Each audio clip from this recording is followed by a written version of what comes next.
لله وكفى وسلام على عباده الذين اصطفى خصوصا على محمد المصطفى وعلى آله وأصحابه أولي الصدق والصفاء.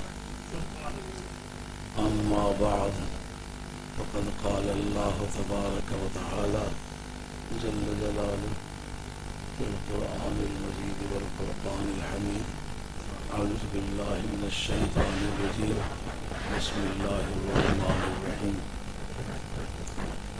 قد جاءكم من الله نور وكتاب مبين، صدق الله مولانا العظيم وبلغنا رسوله النبي الكريم، ونحن على ذلك من الشاهدين والشاكرين، والحمد لله رب العالمين. والصلاة والسلام عليك يا سيدي يا رسول الله وعلى آله وصحبه يا حبيب الله. والصلاة والسلام عليك يا سيدي يا رسول الله وعلى آله وصحبه يا حبيب الله. الصلاة والسلام عليك يا سيدي يا رسول الله وعلى آله وصحبه يا حبيب الله. آج نبی پاک علیہ الصلوۃ والسلام کے میلاد النبی صلی اللہ علیہ وسلم کی تقریب ہے. قائد صاحب کو خراج تقسیم پیش کرتا ہوں. ہر سال بڑے اہتمام کے ساتھ سرکار دو عالم علیہ السلام کے میلاد پاک کی محفل مقدس کو سجاتے ہیں. اللہ کریم ان کو جزائے خیر عطا فرمائے. اور ماشاءاللہ گرد و نواح کے مسلمان بھی بڑے پرتفاق طریقے سے اس محفل میں شرکت فرماتے ہیں. میں نے اس وقت قرآن مجید کی آیت کا وہ حصہ پڑھا ہے جو اکثر ہماری محافل میں میلاد النبی کے موقع پر پڑھا جاتا ہے. یہ پوری آیت نہیں ہے، آیت کا خاتمہ ہے. قد جاءکم من اللہ نور و کتاب مبین. لیکن اس میں جو باتیں میں عرض کروں گا آپ نے توجہ سے سماعت فرمانی ہوگی. میری تقریر میں ایک بڑا پرانا عیب چلا آ رہا ہے. تقریر میری ذرا مشکل ہوتی ہے. اس کی وجہ یہ ہوتی ہے کہ میں اسلامک نارمیٹیو سائنسز یعنی جن علوم سے دلیل بنائی جایا کرتی ہے ان علوم کا استعمال کرتا ہوں تاکہ دلیل بن جائے تو سننے والے کو اطمینان کامل حاصل ہو جائے. جو بات میں نے سمجھی ہے ایسے تک تخمینے سے نہیں سمجھی، سچ مچ کسی پرنسپل کے ماتحت سمجھی ہے. یہ جو قد جاءکم من اللہ نور و کتاب مبین، اس سے پہلے کا جو حصہ ہے اس میں پروردگار فرماتے ہیں یا اہل الکتاب قد جاءکم رسولنا یبین لکم کثیرا مما کنتم تخفون من الکتاب ویعفو عن کثیر. اے اہل کتاب تمہارے پاس ہمارا رسول آ گیا ہے جو وہ بہت ساری چیزیں بیان کرتا ہے جو تم چھپایا کرتے تھے اور بہت ساروں کو معاف کر دیتا ہے. دو معنی بیان ہوئے. ایک تو میرا رسول وہ باتیں بتاتا ہے جو تم چھپاتے تھے. معلومہ رسول کے آمد کے ساتھ ہی یہ پتہ چل گیا وہ غیب جانتا ہے. چھپانے کا کام تم کرو، بتانے کا کام وہ کرے. تو اگر وہ غیب نہ جانے تو بتائے گا کیسے؟ کہا جا رہا ہے اہل کتاب سے اس وقت پرنٹنگ پریس تو ایجاد نہیں ہوا.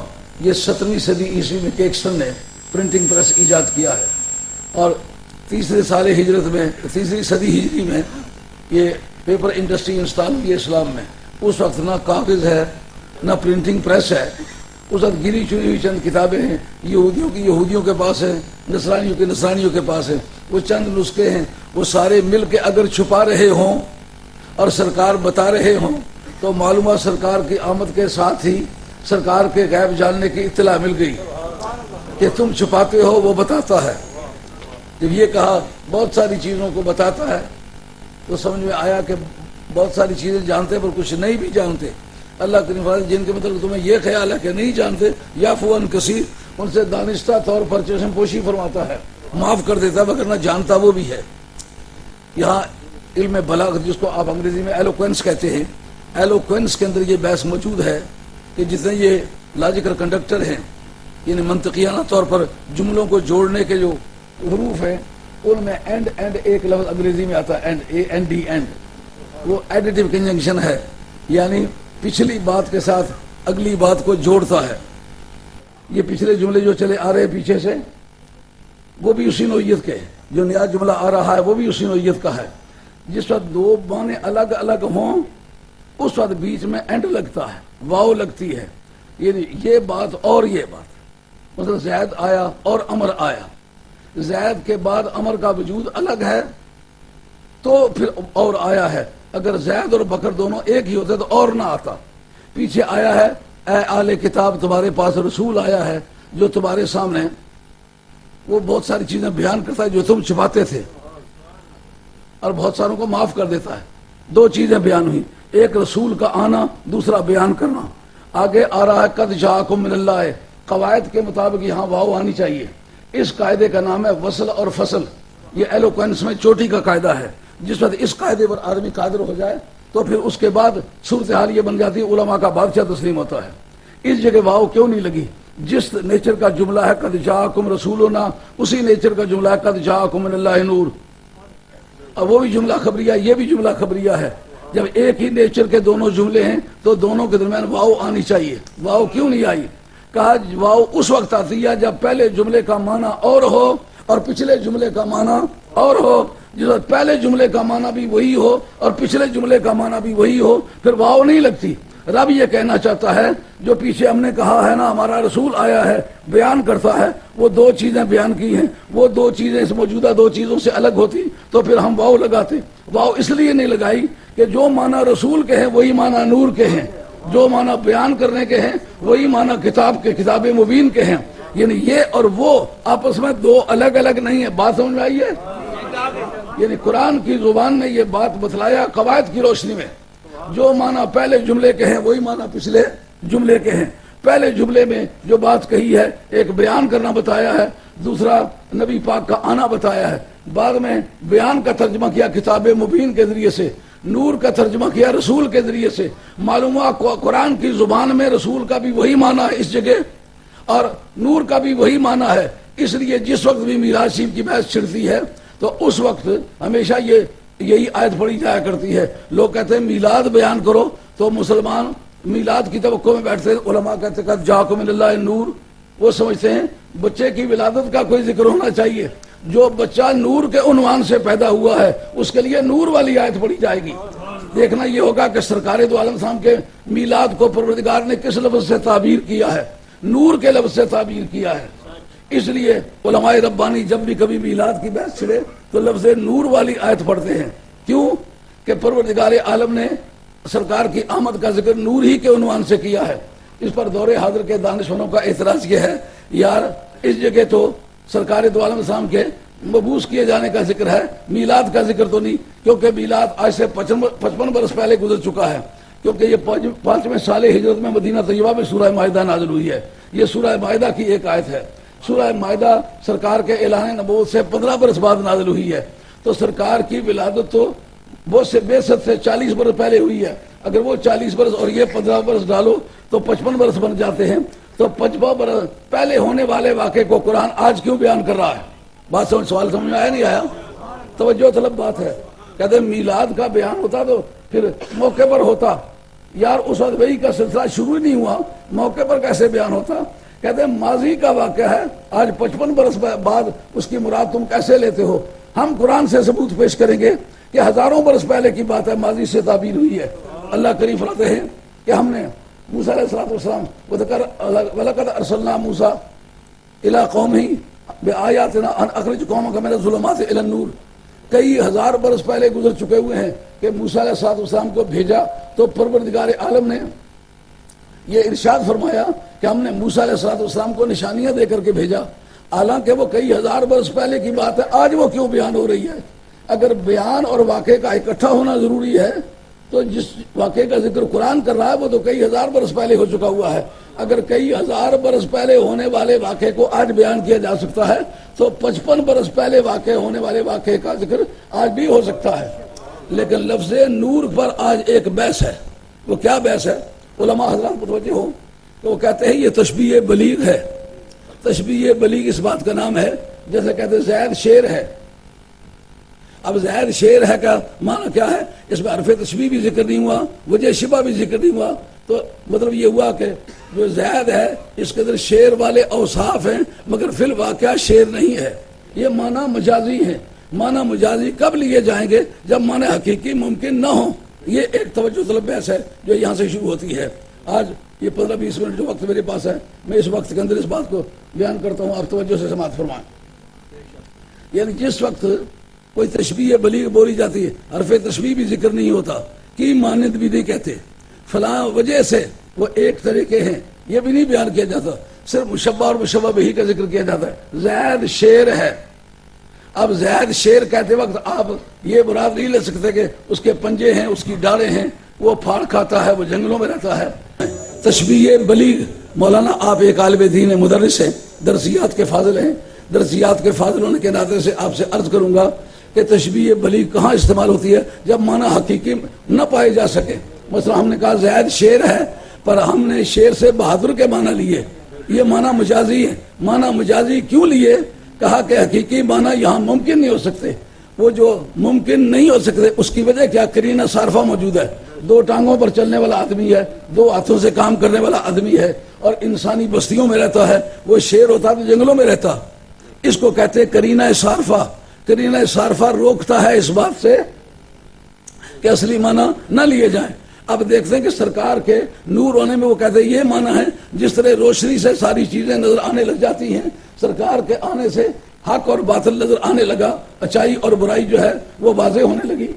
اس بنیاد پر وہ کہتے ہیں کہ ہم اس کا ترجمہ یہ کرتے ہیں کہ یہ حقیقی معنی میں نور نہیں ہے بلکہ مجازی معنی میں ہے. جس طرح نور کے آنے سے اچائی اور برائی اور اندھیرا اور روشنی واضح ہو جاتے ہیں, اسی طرح سرکار کے آنے کی وجہ سے کفر اور ہدایت واضح ہو گئے. ہم کہتے ہیں نور کے حقیقی معنی میں یہاں استعمال ہے. قرینہ صارفہ تمہارے پاس کیا ہے؟ کس وجہ سے تم حقیقی معنی میں استعمال نہیں کرتے؟ کہ حقیقی معنی میں اس وجہ سے استعمال نہیں کرتے کہ سرکار 2 ٹانگوں پر چلتے نظر آتے ہیں, سرکار نے شادیاں کی ہیں, سرکار کے بچے ہوئے ہیں, سرکار کھاتے پیتے ہیں. تو اس سے پتا چلا کہ سرکار جو ہے وہ اصلی معنی میں حقیقی معنی میں نور نہیں ہے, مجازی معنی میں نور ہے. ہم کہتے ہیں جس کو تم نے قرینہ صارفہ تسلیم کر رکھا وہ کیا چیز ہے؟ کہا وہ ان کی صورت بشری ہے, ان کا انسانی ڈھانچہ ہے. انسانی ڈھانچے کی وجہ سے ہم کہتے ہیں یہ نور نہیں ہو سکتے. اگر ہم قرآن سے ثابت کر دیں کہ نوری شخصیت انسانی ڈھانچے میں آئی ہے, آپ نے اس کو نور مانا ہے, انسانی ڈھانچہ بھی تسلیم کیا ہے, تو جس طرح اس جگہ آپ نے انسانی ڈھانچے کو حقیقتاً نور تسلیم کیا ہے اور مجازی معنی میں نور نہیں استعمال کیا, حقیقی معنی میں نور اس کو استعمال سمجھا ہے, تو پھر تمہیں ماننا پڑے گا جس طرح وہ کوئی حقیقتاً وہ نور ہے, ظاہر صورت بشری لے کر کے آیا ہے, تم نے حقیقتاً اس کو نور مانا ہے. اسی بنیاد پر ہم یہ کہیں گے جس پرنسپل کو تم نے وہاں استعمال کیا ہے اسی پرنسپل کی بنیاد پر یہاں بھی آپ سرکار کو نور تسلیم کریں. فتبسل لها بشر سبیہ, ایک انسان آ کر کے کھڑا ہو گیا حضرت سیدہ زلیخا کے دروازے کے سامنے, تو وہ حضرت سیدہ مریم کے دروازے کے سامنے, تو وہ گھبرا گئی کہ یہ کوئی انسان ہے, میں کسی انسان سے ملنا تو نہیں چاہتی. تو اب جبریل امین نے کہا کہ انما انا رسول ربک, میں تیرے پروردگار کا بھیجا ہوا ہوں. اب یہ میں پوچھتا ہوں وہ جو انسان کھڑا ہے وہ نور ہے یا نہیں؟ نور ہے نا. قرآن سے پوچھا وہ تھا کون؟ کہا وہ جبریل ہے. اگر جبریل ہے تو وہ نور ہے نا. اب اس کو نور تسلیم کر کے آپ نے بشر تسلیم کیا ہے, تو معلومہ بشریت اور نورانیت میں کوئی امر مانے نہیں ہے, دونوں اکٹھے ہو سکتے ہیں. جس طرح جبریل نوری ہو کے لباس بشری پہن سکتا ہے, اسی طریقے سے سرکار دو عالم علیہ الصلوۃ والسلام نور ہو کر کے لباس بشری پہن سکتے ہیں اور کوئی امر مانے نہیں. اس کے بعد کہنے والا کہتا ہے جناب ہم یہ دیکھتے ہیں کہ اگر نور بشری لباس پہنے تو بشروں والے کام نہیں کرتا. ہم پوچھتے ہیں کہاں کی بات ہے یہ؟ کہا جو حضرت ابراہیم علیہ الصلوۃ والسلام کے پاس ملائکہ آئے, انہوں نے بشرا بھون کے رکھا, لیکن تھے وہ فرشتے, انہوں نے کہا ہم یہ گوشت نہیں کھاتے, ہم فرشتے ہیں, عذاب دینے کے لیے آئے ہوئے ہیں. معلوم ہوا کہ نوری جب لباس بشری پہنے تو کھانے پینے کا کام نہیں کرتا. اگر میں ثابت کر دوں نوری ہو کر کھانے پینے کا کام بھی کر سکتا ہے تو پھر کیا بتاؤ, کیا جواب دو گے؟ ہاں, اٹل دلائل سے. یہ گانے بجانے کا کام نہیں کہ کانوں کے انگلی میں دے کے گانے بجانے لگ جاؤں. یہ علم کا میدان ہے. یہ میں تقریر کر رہا, پوری دنیا میں یہ جا رہی ہے, مجھے کوئی بھی چیلنج کر سکتا. اگر کوئی بھی چیلنج کرے گا ڈنکے کی چوٹ پر اس کو قبول کروں گا. اور یہ مذہب آل حق آل سنت کی ترجمانی کی ذمہ داری میری ہے, میں انشاءاللہ اس کو نبھاؤں گا. یہ کہنا کہ نوری لباس بشری پہنے تو کھاتا پیتا نہیں ہے, ایک. دوسرا وہ جوڑے والا کام نہیں کرتا. 2 کوئی حرام کام نہیں کرتا. ہم تمہیں بتا دیتے ہیں قرآن کی نصوص سے یہ ثابت ہو جائے فرشتہ ہے, نوری ہے, کھایا بھی ہے, پیا بھی ہے, جوڑے کا عمل بھی کیا ہے, گناہ بھی کیا ہے, یہ سب کچھ کرنے کے باوجود وہ نوری ہے. قرآن کہتا ہے وما انزل علی الملکین ببابل ہاروت و ماروت. کیا شہر بابل میں ہاروت و ماروت دو فرشتوں کو نازل کیا گیا. بنیاد کیا ہوئی؟ اللہ کے حضور میں فرشتوں نے کہا مولا کریم انسان بڑا گنہگار ہے, بڑا گھٹیا ہے, بڑے برے کام کرتا ہے, اس کے باوجود بھی تیری کائنات میں خلیفہ وہ ہے. یہ جو دور حاضر میں کہتے ہیں فلاں سید میں یہ خرابی ہے, فلاں سید میں یہ خرابی ہے, پھر سید افضل ہے. وہ کہتے ہیں پروردگار تو خدا ہے ہمارا, یہ قانون انصاف کے خلاف ہے. ہم کبھی کوئی گناہ نہیں کرتے, کبھی کوئی برائی نہیں کرتے, کبھی کوئی غیبت نہیں کرتے. ہمارے اندر چھوٹے سے لے کر بڑے گناہ تک کوئی گناہ نہیں پایا جاتا. انسان کے اندر چھوٹے سے چھوٹے گناہ سے لے کر بڑے سے بڑے گناہ تک پایا جاتا ہے, لیکن پھر تیری کائنات میں انسان افضل ہے. سوال سمجھ میں آیا کہ نہیں آیا؟ رب کہتا ہے اگر میں تم سے فضیلت لے کے مانگ کے دیتا تو پھر تم یہ تقاضا کر سکتے تھے, لیکن فضیلت میرے اپنے پاس ہے, میں جس کو جتنا دینا چاہوں روک نہیں کوئی سکتا. یہ فضل جزائی نہیں ہے, یہ فضل خصوصی ہے. واللہ یختص برحمتہ من یشاء, اللہ اپنے فضل سے جسے چاہتا ہے خاص کرتا ہے. اب جناب مسئلہ یہاں کر کے پہنچا کہ جس وقت نوری لباس بشری پہنے اس وقت نہ کھاتا ہے, نہ پیتا ہے, نہ جوڑے والا عمل کرتا ہے, نہ اولاد پیدا کرتا ہے. ہم اس کا جواب دیتے ہیں. جس وقت فرشتوں نے یہ بات کہی مولا کریم تو انسان کو اتنی عزت دے رہا ہے, انسان اتنا گنہگار ہو کر کے پھر اس کو تو معزز سمجھتا ہے, اس بنیاد پر ہم یہ کہیں گے یہ قانون انصاف کے خلاف ہے. رب کہتا ہے کہ جو آلات میں نے ان کو دیے ہیں, جو تقاضے ان کو دیے ہیں, اگر وہ تمہیں دیے ہوتے تو تم اس سے زیادہ برے کام کرتے. ان کا وہ کیسے؟ ان کا ان کے پاس قوت شاوی ہے, قوت غضبی ہے, یہ دونوں چیزیں تمہیں دوں برے سے برا کام تم کرو گے. ان کا نہیں ہم کبھی نہیں کریں گے. شہر بابل میں دونوں کو جج بنا کے نازل کیا گیا. کہا تم فیصلے لوگوں کے کرو. ایک عورت زورا نامی آئی, تفسیر خازن کا حوالہ یاد رکھے, اور 50 سے زیادہ تفاسیر کے اندر حوالہ جات میرے پاس موجود ہیں. وہ فرشتے تھے, نوری تھے, زمین پر اتارے گئے, ان کے اندر قوت غضبی اور قوت شاوی رکھی گئی. معلوم ہوا کہ نور کو بھی قوت غضبی دی جا سکتی ہے, قوت شاوی دی جا سکتی ہے. انہوں نے آ کر عدالت کی, زورا نامی عورت ان کے دربار میں آ کے پیش ہوئی کسی کیس میں. انہوں نے کہا ہم تمہارے ساتھ بدکاری کرنا چاہتے ہیں. انہوں نے کہا چند کام کرنا پڑیں گے, کنڈیشنز ہے. وہ کیا؟ شراب پینی ہوگی ایک, تم نے بت کے سامنے سجدہ کرنا ہوگا, اس کے بعد دونوں میرے ساتھ بدکاری کر لو. انہوں دونوں نے شراب بھی پی, بت کے سامنے سجدہ بھی کیا, اس کے بعد اس عورت سے بدکاری بھی کی. فرآہما رجل فوقع علیہ فقتلہ, ایک آدمی نے اس حالت میں ان کو دیکھ لیا, اور دیکھنے کے بعد وہ دونوں اس پر حملہ آور ہوئے اور اس کو قتل کر دیا. یعنی نوری تھے, شراب بھی پی, کھانے پینے کا کام بھی کیا, اور پھر جوڑے والا عمل بھی کیا, اور پھر قتل کرنے کا کام بھی کیا. قرآن مجید کی آیت اس پر گواہ ہے. جب یہ کام وہ کر چکے تو ثابت تو ہو گیا کہ نوری اگر لباس بشری پہنے تو وہ سارے گھٹیا قسم کے کام بھی کر سکتا. واہ میرے مصطفیٰ, تیری ذات پر قربان, تجھے سب کچھ دیا گیا, قوت غضبی بھی تیرے پاس موجود ہے اور قوت شابی بھی تیرے پاس موجود ہے. فرشتے تو آ کے پھسلے, لے کر تو نے پھسلنے والوں کو بچایا ہے.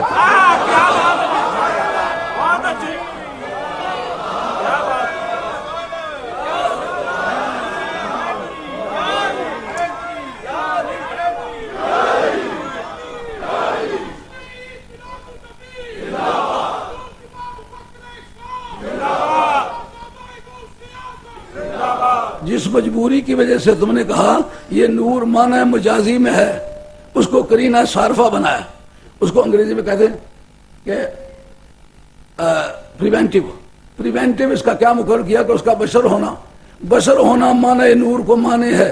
رب کریم نے مثالیں پیش کر کے بتا دیا کہ نوری کے لیے لباس بشری پہننا ممکنات میں سے ہے. اس میں ایک سوال پیدا ہوتا ہے, سرکار نے اولاد بھی پیدا کی ہے, مگر ان فرشتوں نے اولاد تو کوئی نہیں پیدا کی. نوریوں کی عادت نہیں اولاد پیدا کریں. اگر ہم یہ بھی ثابت کر دیں کہ نوری ہو کر کے بھی اولاد پیدا کر سکتا ہے تو پھر کیا امر مانے رہ جائے گا. بخاری شریف کے متن کے اندر یہ حدیث موجود ہے کہ جس وقت اہل جنت میں ہوں گے, پروردگار عالم کی بارگاہ میں عرض کریں گے مولا کریم 2-3 سال کی عمر کے بچے ہوتے تھے, ہم ان کے ساتھ کھیلا کرتے تھے, پیار کیا کرتے تھے, آج وہ یہاں جنت میں نہیں ہے. اسی وقت حورانے بیچ تھی جو کہ بال اتفاق نوری ہیں, حوریں نوری ہیں, وہ جوڑے کا عمل کریں گے اسی وقت پریگننٹ ہوں گی، اسی وقت بچے پیدا ہوں گے، اسی وقت 2-2.5 برس کی عمر کو پہنچ جائیں گے۔ معلومات نوری اگر لباس بشری پہن لے تو وہ اولاد بھی پیدا کر سکتا ہے، اور بخاری کا ریکارڈ بتاتا ہے کہ وہ حوریں بچے پیدا کریں گی۔ اگر حوروں کے بچہ پیدا کرنے کی صورت میں بھی ان کے نوری ہونے کا کوئی منکر نہیں، تو میرے مصطفیٰ کے ہم بچے پیدا ہونے پر آپ کو سرکار کے نور ہونے کا منکر ہونے کی اجازت نہیں ہوگی۔ اور پھر سرکار دو عالم علیہ السلام کے نور ہونے کی حقیقت میلاد والی تاریخ واضح ہوئی۔ اگر آپ اس کا یہ ترجمہ تسلیم نہیں کرتے تو مولانا یہ ایک امر واقع ہے نا کہ آ گیا ہے تمہارے پاس نور اور کتاب مبین، مہربانی کریں پوری کتاب قرآن مجید کے اندر نکال کے وہ واقعہ بتلائیں جس تاریخ نور آیا ہے۔ تفسیر کے لیے یہ ضروری نہیں ہے کہ جو واقعہ بطور واقعہ کے ماضی میں بیان ہوا ہو آج اس کو اگر بیان کر رہے ہیں تو آپ اس کی تاریخ کوٹ کریں گے۔ فلاں جیسا بدر کی جنگ ہے، بدر کی جنگ ہوئی ہے، اس کے جتنے واقعات ہیں تاریخ کے محتاج ہیں نا، آپ ان واقعات کو بدر کے حوالے سے پیش کر سکتے ہیں۔ احد کی جنگ ہوئی ہے نا، احد کی جنگ کے واقعات قرآن مجید کے اندر موجود ہیں، آپ اس حوالے سے بیان کر سکتے ہیں نا۔ بتائیں وہ تاریخ کون سی ہے جس تاریخ نور آیا ہے؟ جسے علماء کرام وہ سوچ کے بتلاؤ۔ اور میں اس وقت بڑے سے بڑے آدمی کے گریبان پہ ہاتھ رکھ کے یہ بات کروں گا کہ اگر تو سرکار کے نور ہونے کا منکر نہیں ہے تو یہ ایک ماضی کا واقعہ ہے، اس واقعے کا نام لے وہ کون سی تاریخ وہ نور آیا تھا۔ اگر نور آنے کا کوئی واقعہ موجود ہے جس کو اسلام نے ریکارڈ کیا تو وہ صرف سرکار کے میلاد کی تاریخ نور آیا ہے۔ تو سرکار کے میلاد کے موقع پر نور والی آیت پڑھنے کا یہ معنی ہے کہ آپ قرآن کی تفسیر کی روح سے تفسیر کرنا چاہیں تو واقعے کی تاریخ بتانا پڑے گی۔ یہ ایک امر واقعہ نہیں جو ماضی میں گزرا۔ کیوں مولانا؟ اگر یہ سوال کیا جائے کیا جواب ہے کسی کے پاس؟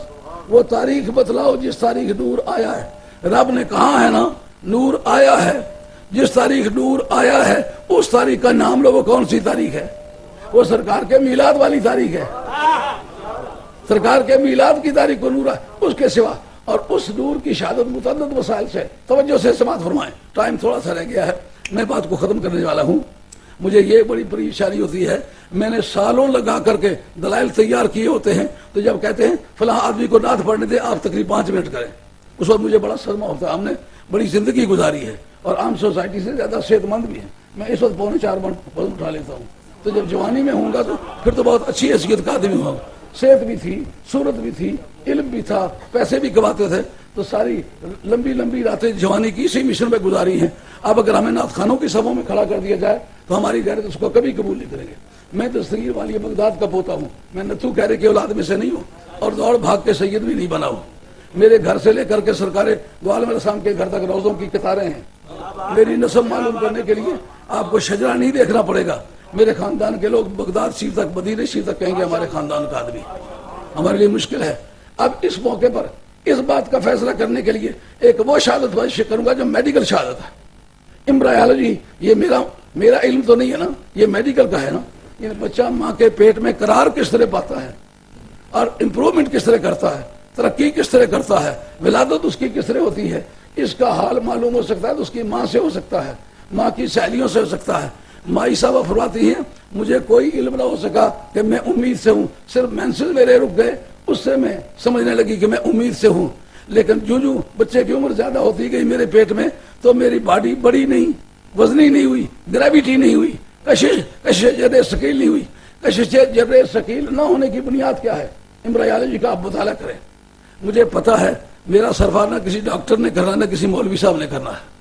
سید ہونا ایک ایسی بیماری ہے، سیادت اور عداوت یہ دونوں ایک ہی دن کہیں چلی ہیں۔ جہاں کہیں سید ہوگا وہاں اس کی عداوت ضرور ہوگی۔ ایسا کوئی دنیا میں سید نہیں گزرا ہوگا جو سید ہوا ہو عداوت نہ ہوئی ہو۔ تو ہم جس سائز کے لوگ ہیں اسی سائز کی ہماری عداوت بھی ہے۔ بڑے بڑے لوگ ہمارے دشمن ہیں۔ مجھے پتا ہے جو بات میں کروں گا وہ ہر ترازو پر تولی جائے گی۔ میں پوچھتا ہوں جتنے میڈیکل لائن کے آدمی بیٹھے، یہ ڈاکٹر صاحب سامنے بیٹھے، اگر یہ دانتوں کے ڈاکٹر ہیں لیکن دانت جو ہے یہ پوری باڈی سے مل کر کے امپروو کرتے ہیں، جب تک پوری باڈی صحت مند ہو دانت امپروو نہیں کر سکتے۔ اس لیے ان کو بھی یہ باتیں پڑھنی پڑتی ہیں۔ ماں کے پیٹ میں بچہ کس طرح امپروو کرتا ہے، کہتا ہے کچھ ایلیمنٹس جو ہے نا وہ فزکس بتاتی ہے، کل 92 ایلیمنٹس ہے۔ کل کائنات کے 92 ایلیمنٹس ہونے کی کیا وجہ ہے؟ سرکار دو عالم علیہ السلام کے نام کی نیومیریکل ویلیو 92 ہے۔ محمد کے عدد نکالے تو 92 ہیں۔ اس کا مطلب یہ ہے کہ ہر کائنات کا ہر ایٹم جو ہے وہ سرکار دو عالم السلام کے نام کے عدد سے بنا ہے. کل کائنات سرکار کے نام کے عدد کے اندر کھڑی ہے. تو بچہ ماں کے پیٹ میں جس وقت آتا ہے امپروومنٹ کرتا ہے تو امپروومنٹ اس کی کس رہتی ہے؟ وہ جو 92 ایلیمنٹس ہیں ماں کی باڈی کے وہ بچے کو ملتے ہیں. کس ذریعے سے ملتے ہیں؟ منہ کے ذریعے سے. کہا سب سے بڑا جو اس کے مین امپروومنٹ کا ذریعہ ہے ماں کا جو ماہانہ خون ہے وہ ہے, لیکن منہ کے ذریعے سے پروردگار داخل نہیں کرتے. کہا منہ ذکر الہی کے لیے بنایا ہے, ہم گندی اور ناپاک چیزیں اس راستے سے نہیں گزارتے. ناف کے ذریعے سے بچے کو فیڈنگ کی جاتی ہے. تو ناف پائی جائے تو معلوم ہوا کہ وہ بشری مادے اس کو دیے گئے ہیں. جن سے بشر بنتا ہے وہ 92 مادے ہیں, ایلیمنٹس ہیں, جن کے ذریعے سے بدن انسانی جو ہے وہ کمبائنڈ ہوتا ہے اور پھر اس کو ترقی بھی انہی سے ملتی ہے.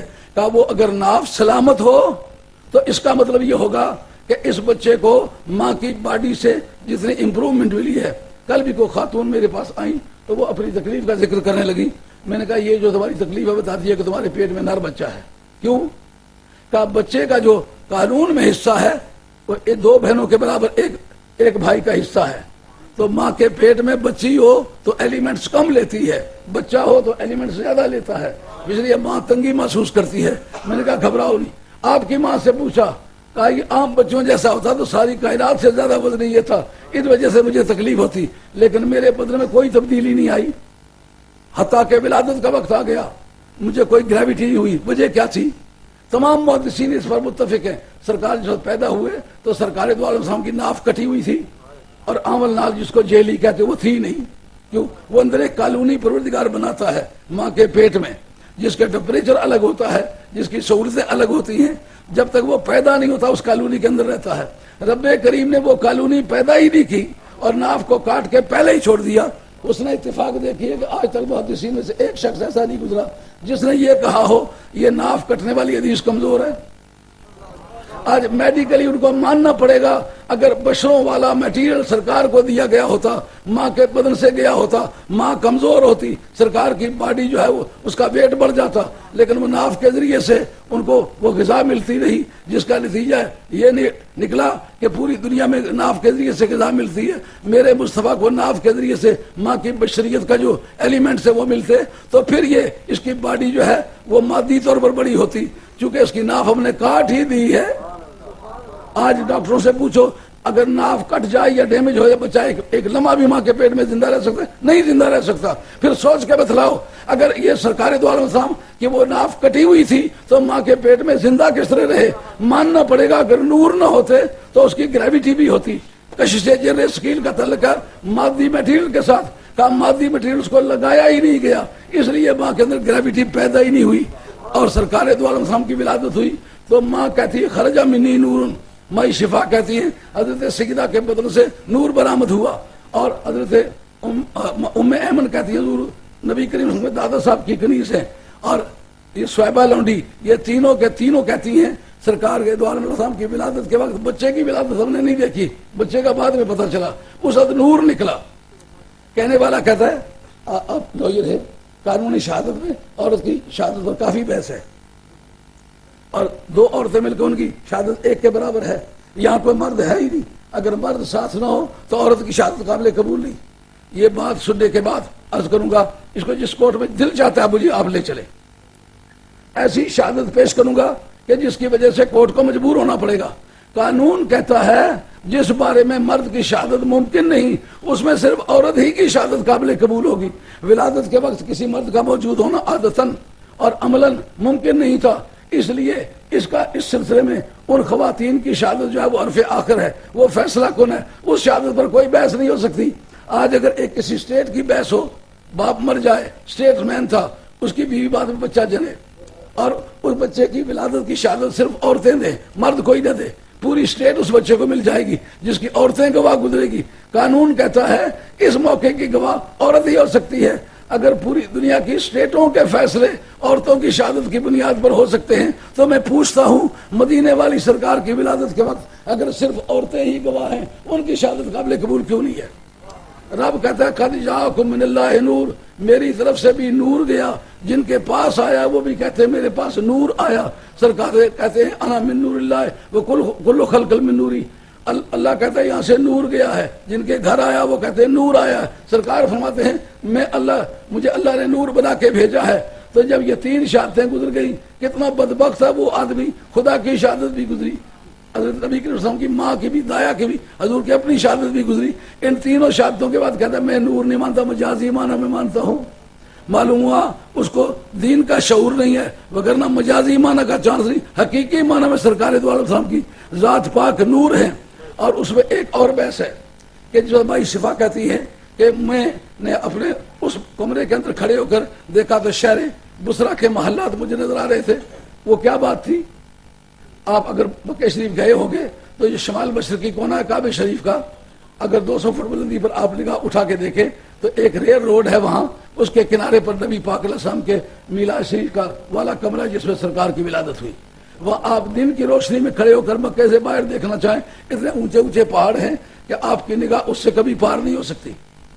آپ دیکھنا چاہیں سورج کی روشنی میں، اور نگاہ والی کبھی کون پوری کرے گا؟ درمیان میں اونچے اونچے ٹھوس پہاڑ، جیسے دیوار کے پیچھے کوئی چیز ہو، یہ دیوار ٹھوس ہے، اس کی اوپیسٹی ایسی ہے میری نگاہ سے پار نہیں ہوتی۔ انہوں نے پھر شہر بصرہ کے محلات کیسے دیکھ لیے؟ کہا یہ بھی نور کی ایک ایکسٹرا شہادت ہے۔ وہ کس طریقے سے؟ فزکس کے ماہرین کی تحقیق ہے، نور کی جو آخری قسم اس کو نور نمبر 6 ہے، اس لائٹ کا نام ہے نور نمبر 6۔ نور نمبر 6 جو ہے وہ اس طرح کا نور ہے کہ جس وقت وہ کسی پہاڑ کسی ٹھوس چیز پر پڑے اس کو ٹرانسپیرنٹ کر دیتا ہے، اس کی ٹرانسپیرنسی کی وجہ سے نگاہ بار پار ہونے لگتی ہے۔ نگاہ میں اگر کمی ہے تو اس نور کے لانچر پر وہ نگاہ بھی ٹریول کرتی ہے، نگاہ میں بھی تیزی آ جاتی ہے۔ اگر آپ دن کے وقت مکے کے پہاڑوں پہ چڑھ کے شہر بصرہ کے محلات ٹیلیسکوپ کے ذریعے سے دیکھنا چاہیں تو بھی نہیں دیکھ سکتے۔ تو بھائی صاحب نے کمرے میں کھڑے ہو کر کے وہ سارے شہر کس طرح دیکھ لیے؟ وہ سرکار کا جو نور ہے معلوم وہ سب سے انہانس نور ہے، سب سے آخری درجے کا نور ہے، اس لیے اس نے پہاڑوں کو بھی پالش کر کے رکھ دیا اور ایک بوڑھی خاتون کی نگاہ میں بھی تیزی پیدا کر دی۔ آپ دیکھتے ہیں کہ آپ لائٹ لگاتے دیوار تک جاتی ہے، دیوار کے پرے نہیں جاتی، بدن پر لگاتے اوپر کا فوٹو لیتی ہے، اندر کا نہیں لیتی، لیکن جو ایکس رے کرتے ہیں تو ایکس رے کی لائٹ اندر جا کے اندر کا فوٹو لے لیتی ہے۔ معلوم یہ بھی ایک زور والی لائٹ ہے، پر یہ اس طرح کا نور نہیں ہے جس طرح مدینے والی سرکار کا نور ہے۔ تو آج کے بیان میں یہ امر واضح ہوا کہ جو یہ بہانہ ہے کہ جناب یہ بہانہ مجازی میں نور استعمال ہوا، حقیقی میں نہیں۔ حضور کی ذات پاک سچ مجھ حقیقی نور ہے۔